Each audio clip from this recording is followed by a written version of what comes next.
this week's episode of the Author Collaborative. As always, I'll be talking to an author whose book I have recently read and enjoyed.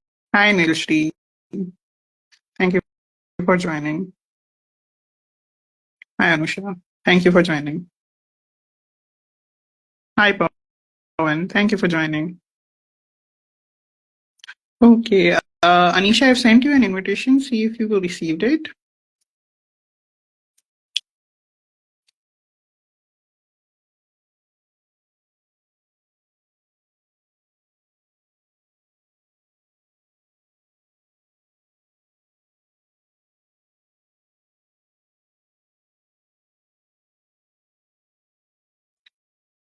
Hi.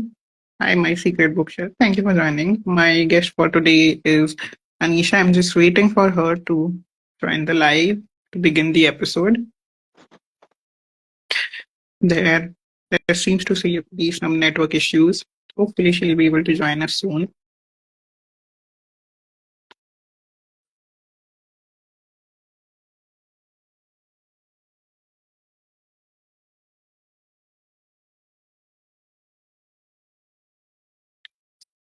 Sorry for the delay, guys. Please be patient. We should be able to start the episode soon. Yeah, he's here. Yeah, I Hi. can see it now finally. Yes, awesome. Okay. I think there was some connectivity issue from both our ends. I don't know. Yeah. Okay, I'm just going to confirm one more time from everyone. Whoever is in the audience, just please let us know in the comments if you are able to hear and see both of us. Okay, we have Hasnan, Pawan, and Anjanya. Can you let us know in the comments if you are able to see us so we can start the episode? Hi, Samir. Samir is also here. Samir, can you let us know? Clear. Okay. Thank you for confirming that. We will start now. I'm so happy we are finally able to do this because this has Yes, taken four, finally. five attempts. Yeah. Okay, very excited to have you here. Welcome to the show. Before we go ahead, just introduce yourself to the audience briefly. Sure. Thank you so much for having me. I'm very excited to speak to you, Manali, and to meet everybody in the audience. So, my name is Anisha, and I live in Mumbai. I studied literature. I did my BA and then my MA in English literature very long time ago. I then worked in publishing and I worked in a bookstore and I worked with a literature festival, the Jaipur Lit Fest. And then Wow. later on, I made a switch to the development sector. And I currently work with a think tank in the communication team. And Girls Who Stray is my first novel. So, yeah, that's about me. Yes. And on that note, let us first show everyone the cover of the book. Do you have the paperback? Because I have the ebook. Yes. So this is the cover of the book. And it's a psychological thriller. We are going to talk in detail, but just look at the vibrant cover. Very nicely done. And yes, so we are going to talk more, but it's a very interesting series. I was very curious about the narrative style. We will talk about that because it's very different. But before we do that, I'm just going to read out a few pages from the book. And, I didn't want to take a chance, so I want to start at the beginning. We are going to read from the prologue. Okay. So this is how it starts. In bed, taut and naked, it creeps into the place of certitude, of love. It says, "What are you doing to yourself?" The sting on my face is tough, and although just a game, it takes me by surprise. But this time, I don't turn the other way. Then there is another sting, and then another. And for the first time, the pleasure is not even the idea of it. And for the first time, I realize how much I fear the man. The cold metal clasping my wrist, the stocking tied twice around my eyes, the knot of the gag cloth pulling on my head. The weight of it now, something real. I see myself through his eyes, spread wide open, the body and light and shadow, the blast of the AC making the fine hairs stand on end. The music plays on, saxophone and tabla. He twists my face to the right at an angle, then does nothing. I wait. He might have slipped away to the window for a smoke, to his laptop, his phone. I move my face back an inch to face him. Breathe easy, and immediately there is another string with the back of his hand, the sharpest one yet, calculated on mark. He must be able to smell my panic now. Sweat on my forehead, lining the palms, that stench from my armpit, he tells me is the loveliest smell in the world. And now his hot breath on my face as he comes closer. My heart a time bomb as he puts his ear on my chest.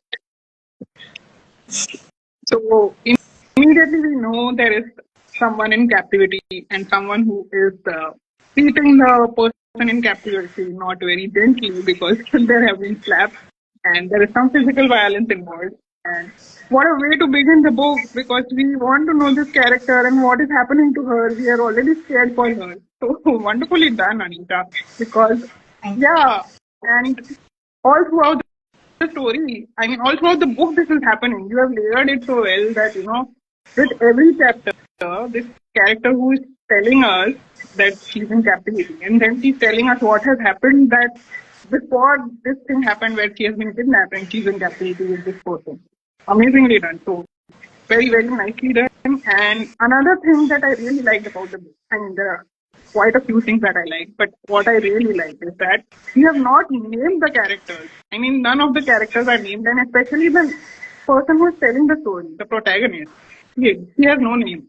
In the first chapter, also, we see there are no names, but that continues throughout the book. We never learn the name of the girl. So that is a very interesting thing. And another thing that I really like is that there is no dialogue. There is a linear narrative. You have maintained a writing style where the characters are not exchanging words in a way that we see in normal writing. You have said it in the same tone where you are continuing with the I don't know what to call it. Maybe it's a passive way of writing it. So Yeah, that is also a very interesting aspect.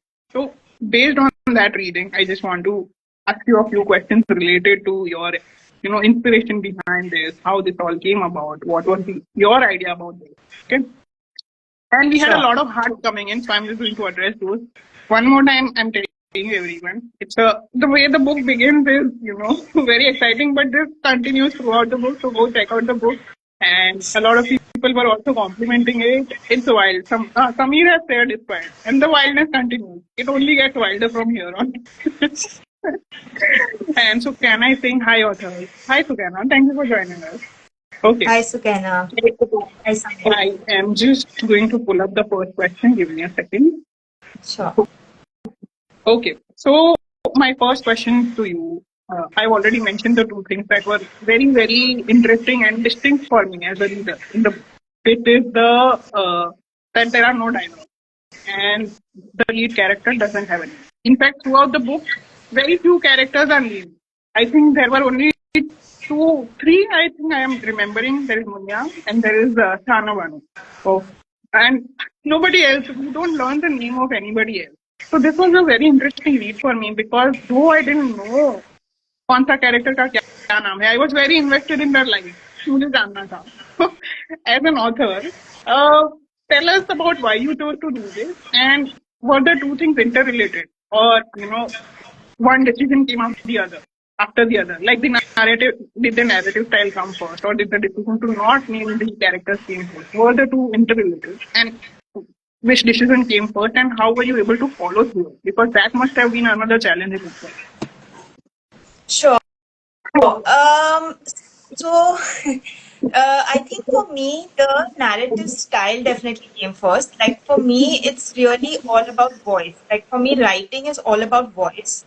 And voice is a very complicated thing, right? It's very hard to pin down. It's not just style and it's not just, it's not one particular thing. It's a combination of several things. And I don't think there's any formula for it, right? It's just something that you get, and then once you get into the voice of a particular character or a narrator, it just kind of comes to you, and then the writing kind of flows from there. So for me it was very, very voice driven, and because it's so voice driven, like I think first person narratives are necessarily very voice driven, right? Oh, It was more the voice that carried me through, and I think this character is also extremely alienated, right? Like she feels very distant from the rest of the world, from humanity, from her peers, even from her family. So therefore, there's not much dialogue, and like there's a point to the alienation. Like I really wanted to explore her Hmm. psychological state and her alienation, and because she just doesn't have conversations with people, uh, uh, which is why there is very limited dialogue in the book, right? Like even with her own family. Hmm. And yeah, I mean, I think in terms of not naming the characters, I think I did that on purpose because I kind of wanted to lend both an air of anonymity as well as universality to the characters, both these things, right? So, anonymity and these two things are kind of tied together because, you know, the characters, like in and every woman, like that, even though she's going through some very particular experiences, of course, she's involved in a murder, and I'm not saying that's what we all go through. Very few people go through that, thankfully. But those feelings about anxiety and guilt, and I wanted to explore a lot about, you know, what it feels like to live in the modern world and the associated feelings of anxiety, and Hmm. also what it's like to live as a modern woman in Delhi. You know, those kind of Hmm. experiences. I wanted to make the point that these are very universal kind of experiences, Hmm. which is why I didn't want any specificity and any name to her or to any of the characters. I feel like it wouldn't have lent anything of value to the narrative. That's why I kept it without any names. Very interesting. Yeah. We have a question from the audience. Nilshri is asking, is it inspired from true events? Nilshri, you have to read the book. I think the latter part is definitely inspired by true events. When we learn the identities of the characters and what the crime really involves, because towards the end of the book, I realized that I've seen a movie with the same crime, and I realized it is indeed inspired by true events. Yes, it is inspired by a true story. It's and I've been very open about it. I've spoken about it. So it's inspired by the Noida serial murders, basically, which came out in 2006. Hmm. And there has been a web series or a film, I think, on Netflix Yes, about it. yes, yes. Yeah. So, I mean, that was a very, very popular case. I think lots of people know about it. And it took place a long time ago. And I think, I mean, basically, when I started, I had no idea that I was writing about this crime specifically. Hmm. I just had an idea that I wanted to basically write about a young woman who is involved in a murder, and Hmm. then nothing happens, Yeah, you know, for a very long period of time. yeah. And that nothing happening time period is where I could explore this sense of guilt and anxiety and all of that. And then it's only while I was writing that I realized that I was writing about not the murder of a rich person or a privileged person, but the murder of poor people, poor children. Yeah. And then the more I wrote and the imagery came to me is where I realized it was close to the Nithari case. And so then I decided to kind of just stick to the real case instead of trying to invent too much, because just the reality of that case itself was so bizarre and kind of grisly that I thought I'll just stick to that in terms of the crime bits. Yeah. Yeah. Talking about the movie based on the same crime, Inspector 36, you can check it out on Netflix. And of course, you should read the book also, because that also talks Yeah. about the same case and in a different narrative, of course. And yeah. So I am going to move on to my next question for you. Oh yeah, a follow-up question for this is, how difficult was it to follow through this narrative? Because I'm sure it was not easy as a writer also, because you have not read so many books, and I'm sure you are a book lover yourself. So how difficult was the process? What kind of research did you do? What kind of book did you read to stick to the narrative and get inspiration from? So I didn't specifically read any kind of books. I just think naturally I'm drawn to dark thrillers and stuff like that. I just it excites me, like, and I've always been a huge true crime fan. I think a lot of people actually, a lot of people, and there's like a huge adrenaline rush, right? Like you get, and also the sense that you're in on it, really. You're trying to solve something.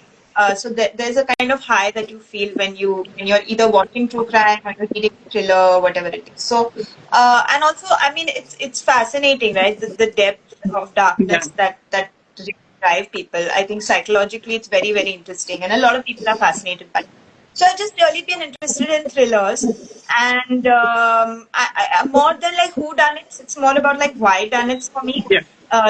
And I mean, I think this somebody was asking me, is this book a who done it or is it a why done it? I was like, it's just done it.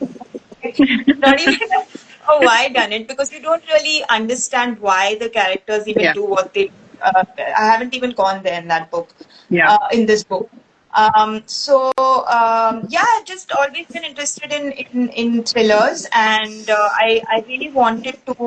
I mean, I started writing this book not knowing that it was a thriller. I started writing this book really in the form of these kind of personal essays where Okay. I just wanted to explore aspects of like modernity, and that was one Mhm. thing, and then what it's like to live as a woman and all of those complexities involved in Hmm. contemporary Delhi.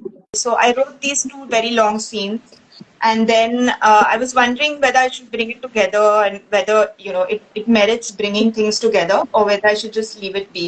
And then I just thought I'll try my hand at this experiment of trying to bring it all together through a thriller. And it took me very long time to figure that out, to figure if I could do it, to get the confidence to do that. Hmm. And so it's only much later that I kind of wove things together. Yeah. Yes. Okay, thank you for answering that. Which brings me to my second question. We see the lead character A. She's not named, but we see that she has been referred to as A throughout the book, and in the blurb also, I believe she has been named as only A. So we see A going through just walking, driving, or traveling through many places. Most of them are very dark and haunting, and some of them are rich with history, where she's also telling us about what the place, what kind of history the place has. So these are all very vivid scenes. You've written them in great detail, and they are also very sensitive. Uh, what was your thought behind this, and how did you decide what to choose for which chapter or which scene or what kind of emotion she was going through at that time? Yeah. So the scenes that you're referring to are sort of in the latter half of the book, where her affair has broken up. She's gone through personal heartbreak, and she's dealing with this murder and stuff. And really, she's just musing a lot in a very natural way about the place of women in society, the place of women in Delhi, historically, contemporary, because also the Nirbhaya protests are taking Yeah. place. So what I really wanted to do was kind of juxtapose her own feelings about the misogyny that she faces against this larger moment of the questioning of misogyny. And I lived in Delhi at that time. I Yeah. worked in publishing, like I mentioned, and I was witness to those protests, and I felt like in an urban elite context, it was a really large scale kind of questioning of misogyny in a very public way that I experienced. So I wanted to really capture the fervor of that movement, and I wanted to kind of position, the political aspects and the larger than life kind of aspects of questioning of misogyny with her very personal, intimate feelings, and just juxtapose these kind of things. So as this girl is walking around Delhi, she's seeing these protests, but she's not a political person herself. Like she's a passive character, And I do think that literary characters and literary books tend veer more are less directly political and are more kind of they sort of those characters sit on the sidelines of things, or they're more observers, right, of these political movements. So she's not overtly political, but she's kind of observing things. And then just because I wanted her to muse on the place of women, I put in a lot of aspects of history, characters historically who have been rulers in Delhi historically, and then kind of contrast that with the present day position of women and the way women are treated contemporarily to bring out the differences in positions and the complexities really. So it was not a statement as such. I just wanted to kind of build a world, more than anything. Yeah. In the initial stage of the book, you have shown her driving around or taking the metro, or she's not walking that much. But in the later half, that changes to walking around a lot. Was that also a conscious decision? Yeah, I think walking makes you a lot more vulnerable. You know, Hmm. and I found it a bit strange because I had moved from Bombay to Delhi, and in Bombay, it's kind of, you can just walk around anywhere at any time of the night, and in Delhi for the first time I experienced the like it walking at like 7, 8 o'clock and people telling me just go home, don't walk on the street. And I thought that was a fairly strange thing, given the fact that we are like, in 21st century India and women can't walk on the road at like 7:38. And I just felt like, in order to bring out these feelings of just injustice or rage, female rage, and all of these kind of feelings, I really wanted her to kind of walk on the streets and to just comment on the fact that everybody has a right to walk on the road. It's a very basic thing, right? So that's why she's walking more in the second half, whereas in the first half she's kind of in the metro and stuff. Yeah. Okay. Okay. Thank you so much for answering that. And yeah, I think I don't know if it was intentional or not, but did feel as a reader that the places that you have chosen are reflecting the mood she was in. Like in the initial stages of the book, she's going into malls, and then she starts walking into the streets which are darker. And initially, it was not that dark. She's just walking around malls and all. She's still contemplating life. She's still thinking about what is happening around her. She's still thinking about what has happened with her, what part she played in whatever has happened. But she's still, in brighter places comparatively, as as much as as compared to the second half where she's more in the darker places. Was that also intentional? So I think for me, because I wanted to explore two themes, right? And the book kind of emerged from there. So initially, it was I wanted to explore feelings of anxiety related to modernity, and therefore I did write this scene where this girl is sitting in this mall, and she doesn't have a job, but all her friends are posting on LinkedIn and Instagram, and she has nothing to say, and she's feeling extremely anxious, but she's too snooty to get a conventional job. And all of these kind of feeling like the world is moving at this very fast pace, and you're not quite able to keep pace with things. You're not able to articulate what you're feeling really, So all of these feelings, I wrote about. This girl is sitting in this mall, and then much later only I was like, okay, along with her anxieties of the larger world, I can also mix her anxieties of the crime, right? So it can be like anxiety upon Yeah. anxiety, and somehow I had fun doing that. But and then because the latter half, I very consciously wanted to explore gender and women Mhm. and feminism and that kind of thing. Is where That's why it goes into the street, and then the whole Yeah. Nirbhaya protest things happens. So which is why the setting is initially in these brighter places in the malls, etc., and then the latter half it's on the street, literally in the city. Yeah, I Yeah. like how you have layered it. Anxiety upon anxiety. It's like she's already derailed and it's going further derailing. So yeah. Yeah, and you have a lot of fun doing that. Like I think writers, they have a lot of fun taking their characters into like these really dark places and like in these very messed up situations, and just having to have them deal with it, right? And there's like writers have a lot of fun doing that. It's some perverse pleasure. I don't know what it is, but That is true. Okay. yeah, I have a follow-up question because it has been niggling on my mind. I want to address it too.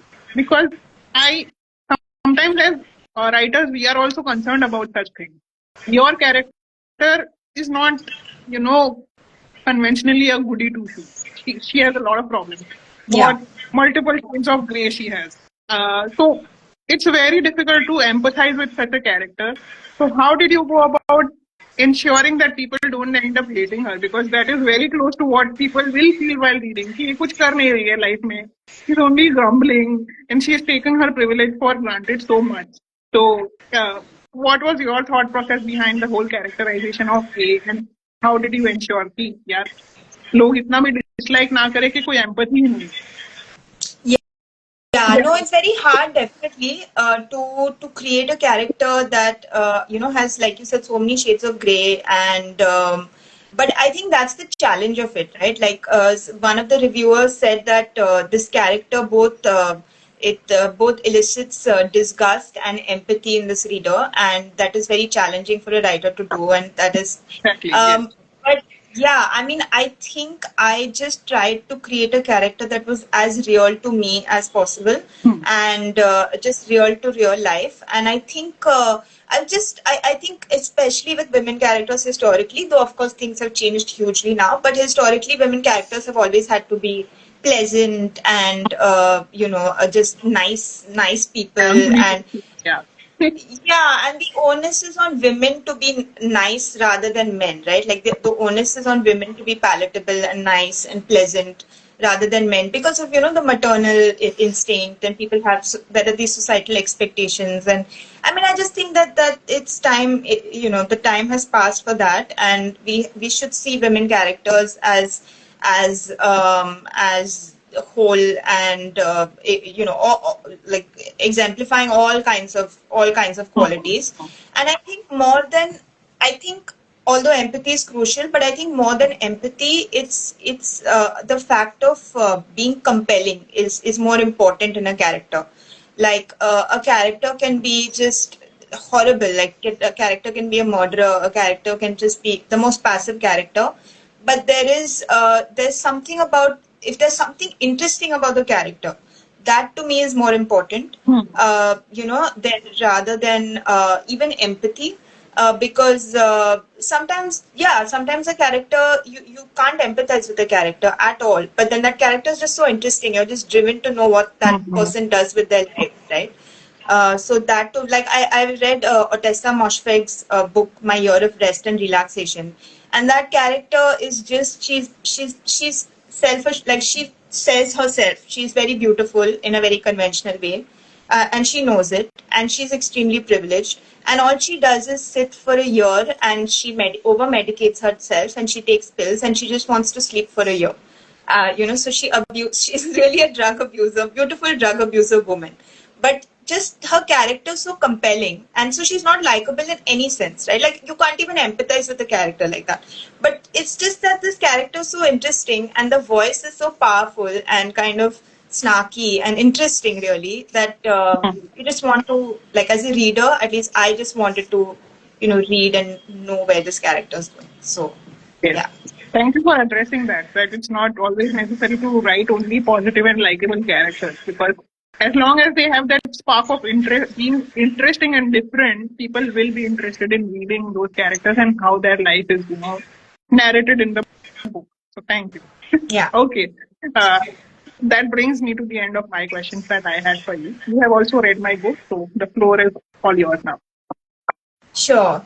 So I really liked your book. Your book was very different from mine because it's about gratitude, Yeah. which is something that my character can definitely learn a little bit, and will probably make her life happier if she does. So your book is called Embraces in Ink, and it's a series Just of, yeah. showing the book cover to everyone. This is the book that Anisha has read, and it's my book, Embraces in Ink. You can go check it out on. In fact, both of our books you can go check out on Amazon. Okay, Yeah. please go on. So I really like the concept. I really like the idea, first of all, of having this. It's kind of a gratitude journal, but in the form of these short poems. And you have, and I think it's very interesting how you dedicate gratitude to all kinds of things. From clocks to like the COVID vaccine, your past, present, future self. Uh, you know. Uh, your haters, your lovers, people who are your friends, all kinds of people. So I think that was, and that made me think a lot actually about how so-called negative experiences can also make you, can give you so much value in life. And if you introspect a little bit, people who you thought were brought in negative experiences to you can actually help you grow in so many ways, or even things, and also even a lot of small things that you take for granted. I think if you just sit down to think about it, like you have done in your book, I think you realize how much of value and how rich ordinary life is really. So that is what your book left me with. So I thought I'd read one poem which I really like. It's called "Dear Present Self." So I really like that one. I'll read the whole thing. Yeah. Dear present self, I see you leading the kind of life you've always wanted to. at least on most days. I see you achieving the goals you set out to accomplish, sometimes even more. I see you working hard and giving your best, even in things you don't particularly enjoy. I see you being a better version of yourself, growing every single day. And I just want to say it's okay to let things be sometimes. Saying no or letting others handle things is fine. It's okay to not be good at some things. Not everything is your cup of tea. It's okay to not follow the to do list on days you feel down. Take a break once in a while. It's okay to be vulnerable, weak, and even break down. You can't be strong all the time. Also, I want you to remember, don't be so hard on yourself that you forget to appreciate how far you've come. Don't let the noise of negativity drown out the positive notes. Don't be friendly, forgiving, and accepting of everything and everyone. Don't push yourself to do things for those who know only to take and never give back. Love a true BFF yourself. So much. Thank you Yeah, so that much for reading that out. And you read it out so wonderfully. We were getting a lot of heart. So thank you to everyone who was listening and liking also. that's a really. I wanted to ask you actually, did you write, because you have your past self, your future self, and your present self. So, in what order did you write it? Uh, okay, so I have to tell you the culmination of the book, the entire process. I have to walk you through that for answering that. So the book actually came up as a part of two writing challenges that I participated in. And a lot of the poems were a result of the writing prompts that were a part of those challenges. Nilshri is here. Nilshri is one of the people who's very responsible for the book. She's the founder of an e-magazine that I follow, Author, and they had come up with a writing challenge back in November 2023. And during that entire month, they had given us letter writing prompt for all 30 days of the month. We were supposed to write a letter based on a different prompt that they had shared with us. And the letters that you are talking of were a part of that challenge. So, dear ideal self, dear past self, dear present self, they had given us those prompts to work on. I don't know what kind of sequencing they followed, but I think I followed the sequence that they shared with us because every day one prompt was given to us. So based on the sequencing that they gave us, I wrote. I had no other sequence to follow at that time. And when I was sequencing them for the book, yes, definitely I chose to arrange them in a manner where I'm talking about myself first. I'm talking about the family. I'm talking about friends. That Hmm. kind of sequencing I followed. I'm not aware of what kind of sequence they had in mind when they shared those prompts. But I followed that while writing also. कि उन्होंने जो prompt दिया है वो poem पहले आई है. Okay, okay. So some of the prompts came from them, and some of them came from you in terms of Uh, who you wanted to dedicate. yes, and there was another challenge. This happened in November 22, and a few months later, in April 2004, I participated in another writing challenge, which is the A to Z challenge, and it is done by a blogging community called Blog Data. In that, we have to pick up one letter of the English alphabet every day and write on that. So I continued the same letter writing thing that I had done for Authropod, and I was like, I've already written to so many people. Let's focus on things now. Because there are everyday things that, we take for granted. Right from Yeah, the phone to the laptop to the keyboard, the TV, everything we are so privileged to have these facilities and things with us. We just don't realize कि उनके बिना हमारा life, will be so boring. We wouldn't know what to do with our lives. So yeah. I focused on those. And a lot of those things came up while I was thinking of everyday letter for each letter of the English alphabet. So, for instance, A for artist, B for books, L for library, K for keyboard, G for glasses. That's how I continued with, Hmm. and those were my own creative things, and a few of the prompts were based on what the Authropod challenge gave. So I combined those two writing challenges, and that's how the book came about. Okay. Yeah, that's the question that I wanted to ask you actually. How did you get the idea for Embraces in Ink, and Do you also find that since you wrote the book, you have more gratitude in general for things after writing the book?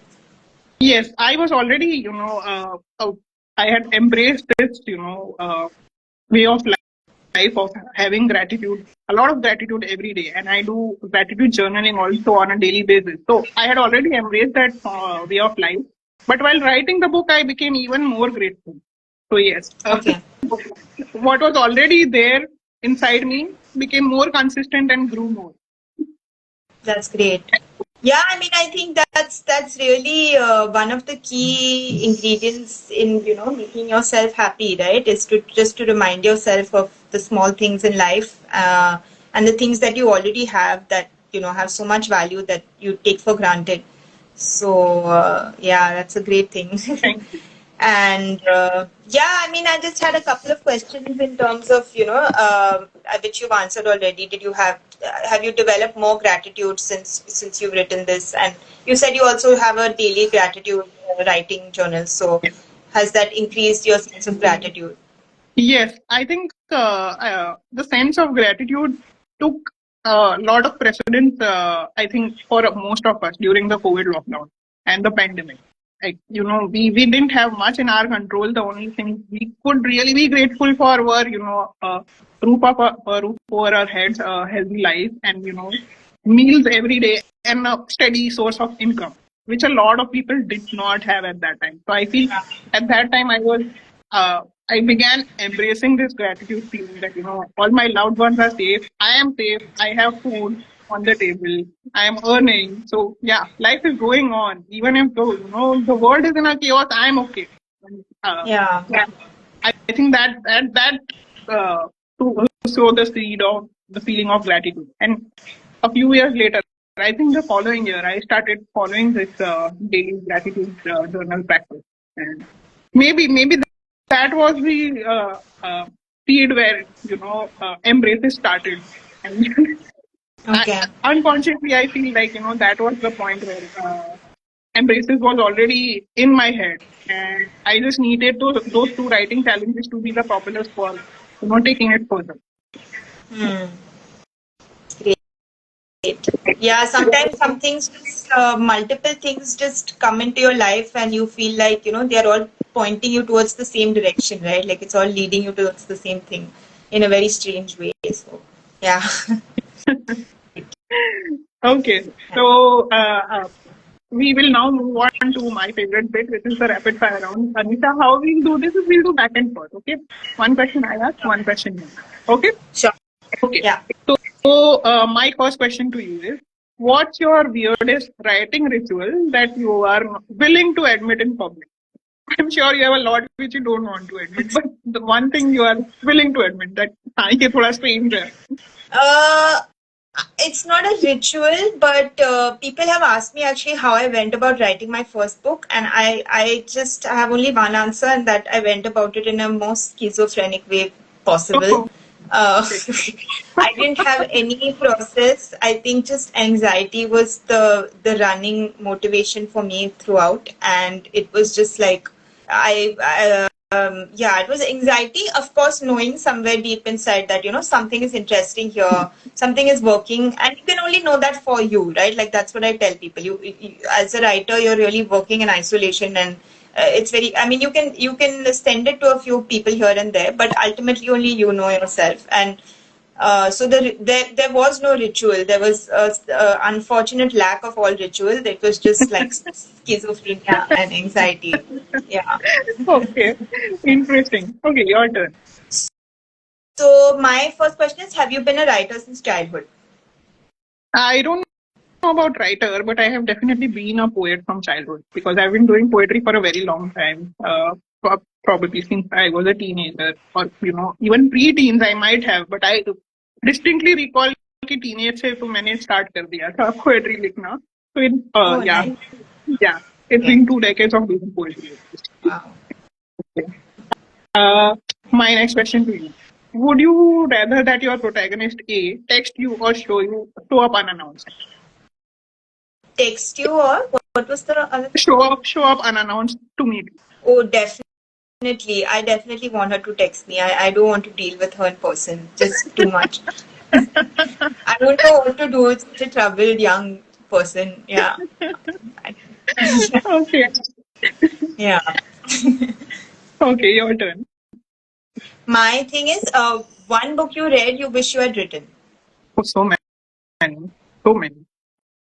So, a lot of my writing style is very similar to this author, Anuja Chauhan.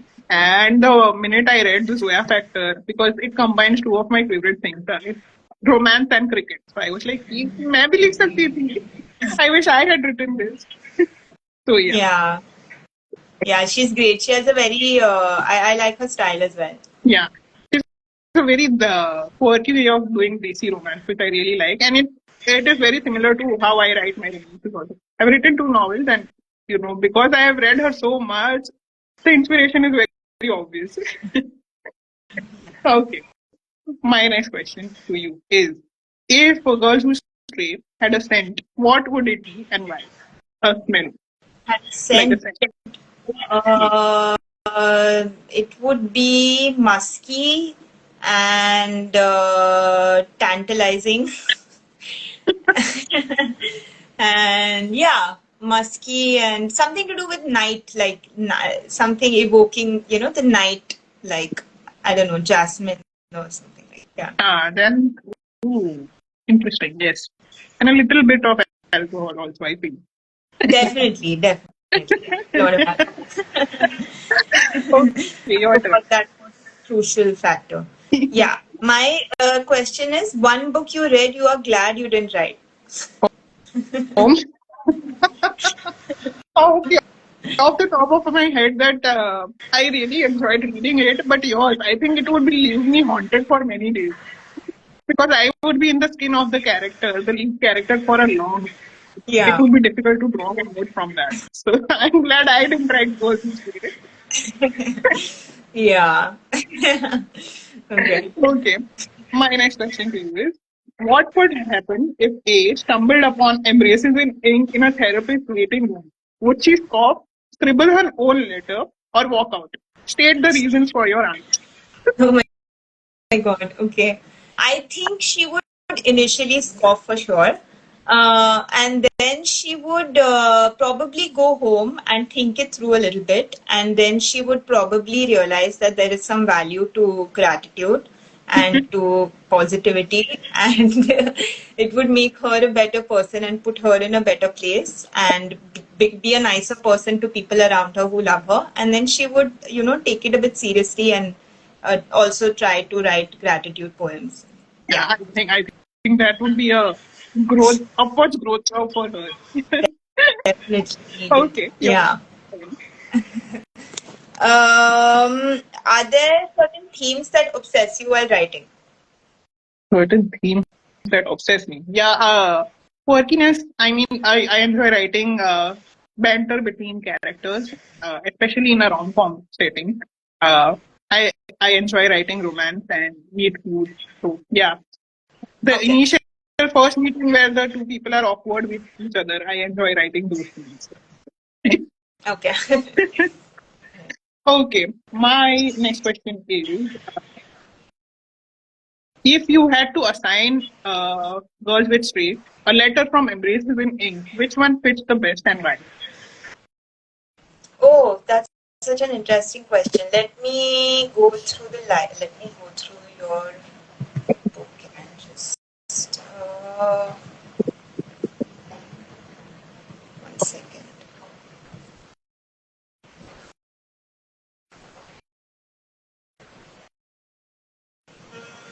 Just quickly going to say thank you to everyone because, Dear me, I think Dear Me probably. okay. Yeah. Oh, yeah. And the whole book is also in first person narrative. So I think that Yeah. makes a lot of sense. Yeah. Okay. I think it's your last question now. Yes. My last question is, if you had to pick between plot and delving into characters or emotions, which would you pick and why? Sorry, I missed that a little bit. It was if you had to pick between plot and delving on one side or delving into characters' emotion or into characters and their emotions, which one would you pick and why? I think delving into the character's emotions, because that would naturally propel me to take this story forward. I mean, the story moves naturally forward. I feel कि उस time पे what your character is feeling, what are their motivations, that naturally propels the story forward. I feel, yeah, that one. Okay, great. Okay, and now to the last segment. Since in this season I am focusing a lot on gratitude, I have introduced a new segment where I am going to ask you a bunch of questions related to gratitude. It's called the gratitude bingo. You just have to answer in yes or no. I'm just going to quickly pull that up. And till that Okay. time, I just want to say thank you to everyone who has been sending us a heart, and a lot of people have joined in. So thank you. Hope you guys are enjoying the episode. We are almost towards the end. And a lot of people were laughing at the question about uh, A coming across the book in a therapist book, therapist clinic. So I'm glad I included that question. Yes. Okay. That was a really good one. Yeah. Okay, my first question in the gratitude bingo, you just have to answer in yes or no. So first question is, did a random act of kindness? Yes. Okay, lovely. Next one, You're paid surprised. gratitude. You're like, oh, okay. Generally, what happens is because it's I'm the not first like my question. character A, okay? I'm a different No, no, person. no. I am Not surprised the same. because most guests they are not able to understand the question and they go on to explain what they have done, and you just simply answered in yes. So I'm very like, wow, thank you for answering it briefly. Okay, next one. Paid gratitude to an object. No. Okay, that is very interesting. You should try. I think you will have fun. Channelize your inner A, and try and think of Yeah. what gratitude you'll pay, which objects you pay gratitude to. Okay, next one. Wrote a gratitude letter. No. Okay. Next one. Said sorry to someone in the last 24 hours. No. Okay. Next one. Said thank you to someone in the last 24 hours. Yes. Okay. Next one. Hugged someone in the last 24 hours. No. Okay. Next one. Said something nice or paid a compliment to someone in the last 24 hours. Yes. Lovely. Next one. Forgave someone who hurt you. In In life, on the last in 24 life. hours. No, in life. Yeah. Yeah. No, actually, I mean, I have forgiven people who hurt me, but people who really hurt me, I haven't forgiven them. Yeah. It depends on the degree of hurt that they have given you. Yeah. Very important. Okay. Can't forgive everyone. Yeah. Okay, next one. Help someone without any motive or expectation. Yeah. Okay, next one. Gave someone a shout out in the last 24 hours. No.